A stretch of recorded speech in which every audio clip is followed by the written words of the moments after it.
আসসালামু আলাইকুম সুপ্রিয় প্রবাসী ভাইয়েরা, সবাই কেমন আছেন? আজকের ভিডিওতে আমরা আলোচনা করব আপনারা যারা সৌদি আরবে ইকামা চেক করেন, অর্থাৎ মল থেকে যখন ইকামা চেক করেন আমরা একটা অপশন দেখতে পাই চেকিংয়ের সময় ফ্যাসিলিটি ইভ্যালুয়েশন। এই ফ্যাসিলিটি ইভ্যালুয়েশনের মধ্যে বিভিন্ন সেক্টর থাকে। আজকে সেই সেক্টরগুলো সম্পর্কে আমি আলোচনা করব। প্রথমেই আমরা জানার চেষ্টা করব এই ফ্যাসিলিটি ইভ্যালুয়েশনের কয়টা ধাপ রয়েছে। প্রথমত হচ্ছে প্লাটিনাম। এই প্লাটিনামটা হচ্ছে সবচেয়ে ভালো। এই প্লাটিনাম যদি আপনার মুআসাসা থাকে, অর্থাৎ ফ্যাসিলিটি ইভ্যালুয়েশনের মধ্যে আপনার যদি লেখা থাকে প্লাটিনাম, তার মানে কি আপনার মুআসাসাটা হচ্ছে সবচেয়ে ভালো। এই সবচেয়ে ভালো যদি থাকে সেক্ষেত্রে হচ্ছে আপনার সুবিধা হচ্ছে আপনি যখন তখন আপনার ছুটি লাগাতে পারবেন।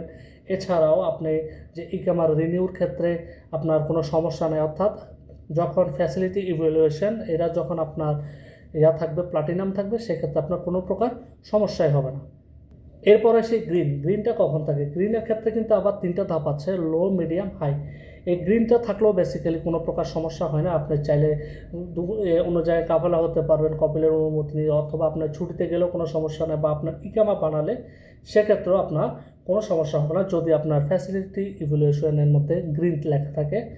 এরপর যদি ইয়েলো লেখা থাকে সেক্ষেত্রেও কিছু কিছু ক্ষেত্রে সমস্যা হয়, কিছু কিছু ক্ষেত্রে সমস্যা হয় না। কিন্তু সমস্যা হয় কখন? যখন রেড লেখা থাকে।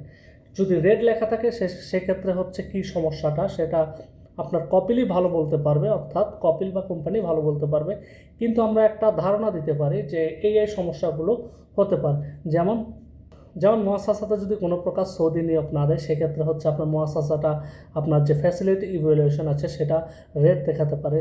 এছাড়া যদি আপনি যে কপিলের আন্ডারে আছে সে কপিল যদি বাহিরে বা অন্য জায়গায় কোথাও কাজ করে সেক্ষেত্রে হচ্ছে আপনার এই ফ্যাসিলিটি ইভ্যালুয়েশন যে জিনিসটা আছে সেটা রেড দেখাতে পারে।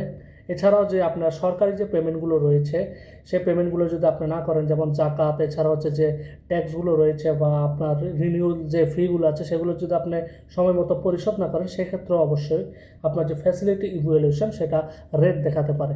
এছাড়াও আপনারা কর্মীরা যদি আপনার কপিলের নামে বা কোম্পানির নামে মক্তবাল আমলে আপনারা কোনো প্রকার কমপ্লেন লেখান সেক্ষেত্রেও হচ্ছে আপনার যে মুআসাসা রয়েছে সেটা রেড দেখাবে।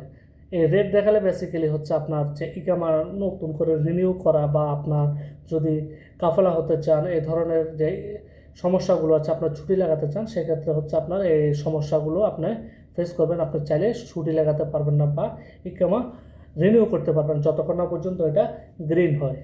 এই ফ্যাসিলিটি ইভ্যালুয়েশন এই রেটটা হয় বেসিক্যালি হচ্ছে বড় মুআসাসার লোক যারা রয়েছে তারা।